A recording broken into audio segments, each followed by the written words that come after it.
जय हिंद साथियों, अभी हम लोग उपस्थित हैं एग्ज़ाम टूर चैनल पर और आप देख ले रहे हैं 68वीं एग्ज़ाम में बहुत सारा बदलाव हुआ है, बहुत सारा परिवर्तन हुआ है। 68वीं एग्ज़ाम के जितने भी परिवर्तन हुए हैं उन सारे चीज़ को जानिए। अभी जस्ट ये नोटिफिकेशन आया है 68वीं यानी बीपीएससी 68वीं के एग्ज़ाम में बहुत सारा चेंजेज हुआ है। उन सारे चेंजेज को आप ज़रूर जानें और समझें और उस तरीक़ा से आप तैयारी करें, उस तरीक़ा से काम करें ताकि वह अच्छा होगा, बहुत आप सबके लिए बेनिफिशियल होगा। चलिए सबसे पहले बता दें कि 68वीं संयुक्त प्रारंभिक और मुख्य परीक्षा में चेंजेज हुए हैं, क्या हुए हैं जानें।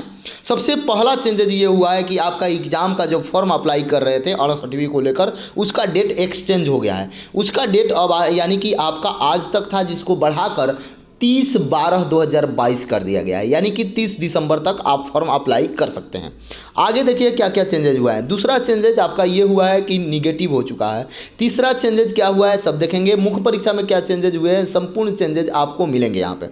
और सबसे पहले आप देख लें 68वीं संयुक्त प्रतियोगिता परीक्षा के लिए प्रकाशित विज्ञापन के कंडिका 8.1.2 में अंकित है कि प्रारंभिक परीक्षा में गलत उत्तर के लिए नकारात्मक अंक यानी निगेटिव लागू किया जाएगा।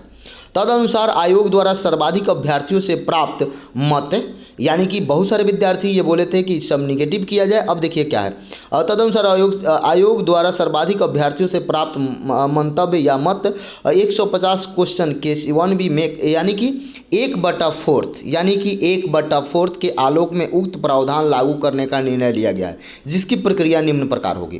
प्रत्येक प्रश्न जिसके लिए अभ्यर्थी द्वारा गलत अंकित किया जाता है 1/4 यानी 1/4 और यानी कि 0.25 अंक दंड स्वरूप काटा जाएगा। यानी कि यदि आप 4 क्वेश्चन गलत करेंगे तो 1 अंक काट लिया जाएगा। यदि आप 1 क्वेश्चन गलत करते हैं तो 0.2 अंक काटा जाएगा, यानी कि 1/4 निगेटिव है। आप इस बात को जानेंगे जिस तरीक़ा से बीएसएससी में है ठीक उसी प्रकार में, लेकिन यहाँ 1-1 अंक का होगा, वहाँ 4-4 अंक का होगा। यदि अभ्यर्थी द्वारा एक प्रश्न के लिए 1 से अधिक उत्तर दिए जाते हैं तो उसे भी गलत उत्तर मानते हुए 1/4 यानी 1/4 अंक काटा जाएगा। यदि आप किसी भी क्वेश्चन में 2 रंग देते हैं तो भी आपको गलत मानते हुए उसमें भी अंक काट लिया जाएगा। कितना अंक, तो 0.2 अंक काटा जाएगा यानी 1/4। अभ्यर्थी द्वारा किसी प्रश्न के लिए कोई उत्तर अंकित नहीं करते हुए खाली छोड़ने की स्थिति में अंक घटाने का दंड या देय नहीं होगा।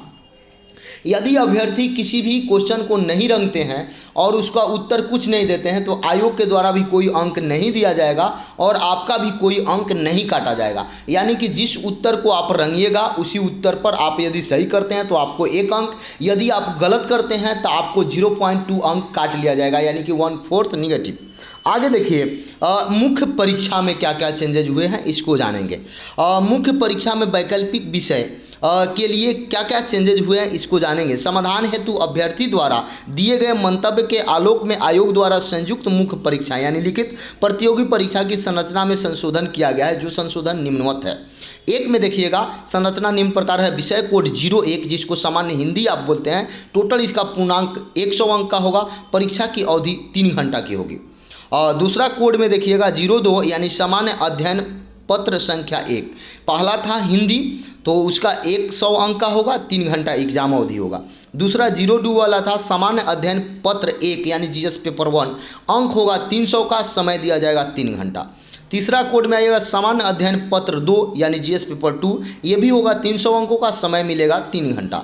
अगला आइएगा तो एक होगा आपका निबंध यानी कि निबंध आपको लिखना है, ये 300 अंक का होगा, 03 यानी 3 घंटा समय दिया है। सबसे पहले सामान्य हिंदी आपको जो 100 अंक का होगा 3 घंटा समय मिलेगा। दूसरा में जीएस पेपर 1 जो 300 अंक का होगा 3 घंटा मिलेगा। तीसरा में सामान्य अध्ययन यानी जीएस पेपर 2 ये भी 3 घंटा का होगा, 300 अंक मिलेगा। चौथा निबंध लिखना है जो कि 300 अंक का होगा, 3 घंटा समय दिया जाएगा। एक है 0 से 37 तक वैकल्पिक विषय MCQ आधारित होगा जो कि 100 अंक का होगा, 3 घंटा इसमें समय दिया जाएगा। अब आइए यहाँ पे क्या क्या हुआ है इसको देखेंगे। सामान्य हिंदी में 30% प्राप्तांक प्राप्त करना अनिवार्य होगा। यदि आप सामान्य हिंदी में 30% अंक नहीं लाते हैं यानी 30 प्रश्न सही नहीं करते हैं, 30 अंक नहीं लाते हैं तो दिक्कत होगा, किंतु मेधा निर्माण के प्रयोजन इसकी गणना नहीं की जाएगी। आपको केवल इसमें 30% अंक लाना है, इसको कोई आपका रिजल्ट पर प्रभाव नहीं डालेगा। इसी प्रकार वैकल्पिक विषय में राज्य सरकार द्वारा निर्धारित न्यूनतम प्राप्तांक अंक प्राप्त करना अनिवार्य होगा, परंतु मेधा सूची में प्रायोजन इसकी गणना नहीं की जाएगी। आगे आए, ध्यान तब रहे कि प्रत्येक विद्यार्थी को वैकल्पिक विषय की सूची में से मात्र एक विषय का चयन करना होगा। संप्रसिद्ध उक्त वैकल्पिक विषय में कार्मिक एवं प्रशासन सुधार विभाग बिहार के संकल्प संख्या 3774 दिनांक 16/7/2007 में एवं सामान्य प्रशासन विभाग बिहार के संकल्प ज्ञापांक 962 और दिनांक 22/1/2021 के द्वारा सामान्य वर्ग के लिए 40%, पिछड़े वर्ग के लिए आप देखेंगे पिछड़े वर्ग के लिए 36.5%, अत्यंत पिछड़े वर्ग के लिए 34% एवं अनुसूचित जाति जनजाति महिलाओं तथा दिव्यांग उम्मीदवारों के लिए 32% निर्धारित न्यूनतम अर्हता प्राप्त करना अनिवार्य होगा, किंतु मेधा निर्धारण के प्रयोजनार्थ इसकी गणना नहीं की जाएगी। अब देखिए इस प्रकार सामान्य अध्ययन पेपर 1, सामान्य अध्ययन पेपर 2 तथा निबंध में प्राप्त अंकों के आधार पर ही मुख्य परीक्षा की मेधा सूची तैयार की जाएगी। यानी कि आपका मुख्य परीक्षा का जो होगा उसमें जीएस पेपर 1, जीएस पेपर 2, ठीक है, और पर ही मुख्य सूची तैयार की जाएगी। इसी प्रकार सामान्य अध्ययन 1, सामान्य अध्ययन 2 निबंध में प्राप्त अंकों के आधार पर आप लोगों का ये तैयार किया जाएगा। फिर से देखें, इस प्रकार सामान्य अध्ययन पेपर 1, सामान्य अध्ययन पेपर 2 तथा निबंध में प्राप्त अंक के आधार पर ही आपका रिजल्ट मुख्य परीक्षा का घोषित किया जाएगा। 68वीं संयुक्त प्रतियोगी परीक्षा में ऑनलाइन आवेदन भरने की पूर्व की जो तिथि थी उसे बढ़ा दिया गया है, विस्तारित कर दिया गया। आवेदन की संबंधित प्रक्रिया ऑनलाइन आवेदन भरने की तिथि 20/12/2022 थी, अंतिम पूर्व में विस्तृत करके 30/12/2022 तक कर दिया गया है। पेमेंट करने एवं एप्लीकेशन सबमिट किए जाने के बाद भी अभ्यर्थी द्वारा स्वयं की गई पुष्टि को पुनः एडिट कर सकते हैं, जिसके लिए आवेदन भरने की अंतिम निर्धारित तिथि के बाद 10 दिन यानी 10/1/2023 तक का समय दिया जाएगा। यदि आप कहीं कुछ गलती करते हैं तो आप 10 जनवरी तक उसे सुधार सकते हैं, 10 जनवरी 2023 तक आप सुधार सकते हैं। उपयुक्त विज्ञापन के संबंध में विस्तृत सूचना, विवरण, जानकारी एवं ऑनलाइन आवेदन भरने हेतु निर्देश आयोग के वेबसाइट पर आप प्रदर्शित है, देख सकते हैं। दिनांक 18/12/2022 को 68वीं संयुक्त प्रतियोगी परीक्षा के प्रकाशन विज्ञापन को इस हद तक संशोधित समझा जाएगा कि विज्ञापन की अन्य सभी निर्देश एवं शर्त पूर्ववत रहेगी।